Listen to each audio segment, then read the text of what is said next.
আমি সকালবেলা 10টা বাজে দোকান খুলছি, দোকান খুলি আসার পরে আমার কয়ে মাদারচো দোকান বন্ধ, দোকান কই ফেলে কইছে কি একথা কই আমার লাথি দিয়ে আমার গ্লাস সব ভাঙিয়ে ফেলা দিছে।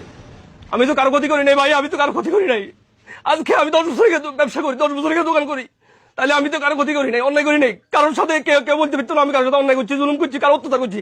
আমার উপরে কেন অত্যাচার করবে, কেন জুলুম করবে? জি, আমার দোকানটা হামলা করছে, অতর্কিত ভাবে হামলা করছে, এই আর কি। আমি একটা দলের সমর্থক, এই কারণে আমার দুইটা প্রতিষ্ঠানে এরা হামলা করছে। আমি থানায় একটু আগে একটা অভিযোগ করে আসছি, অফিসারের সাথে কথা বলে আসছি, আবার তারা থানা থেকে প্রশাসন পাঠাচ্ছে, আবার ইউনুস স্যারের সাথে আমার কথা হয়েছে। নির্বাচনের 2 দিন আগে এই আপনার গোপালের একটা জায়গায় ওখানে মব সৃষ্টি করা হয়েছে, বিভিন্ন জায়গায় অনেক ধরনের সৃষ্টি হয়েছে। আপনারা হয়তো সবকিছু ইনফরমেশন আপনাদের অনেক সাংবাদিকদের কাছে ইনফরমেশন ছিল, এজন্য আমরা সেগুলো প্রশাসনকে জানাইছি। এখানে বিজিবি প্রধান, র্যাব প্রধান, তারপরে এখানে সেনাবাহিনী প্রধান, যে সিও যারা ছিল, এরপরে আনসারের জেলা কমান্ডার থেকে আরম্ভ করি আমাদের ইউনো থানা, এরা সবাই জানে বিষয়গুলো। আমরা মানে বিভিন্ন সময় তাদেরকে অবহিত করছি। হ্যাঁ, আমরা অবশ্যই আইনি প্রক্রিয়া যাব।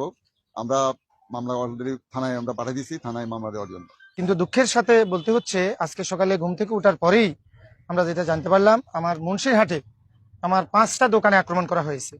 এটা হলো হামজার ফল্টের ওই দোকানটাতে, আর একটা আনোয়ারের 2টা দোকানে, এরপরে আনিসের দোকানে, করিমের দোকানে। ওই 2টা বন্ধ ছিল, ওটা ছাটারে অনেক ধরনের আঘাত করা হয়েছে।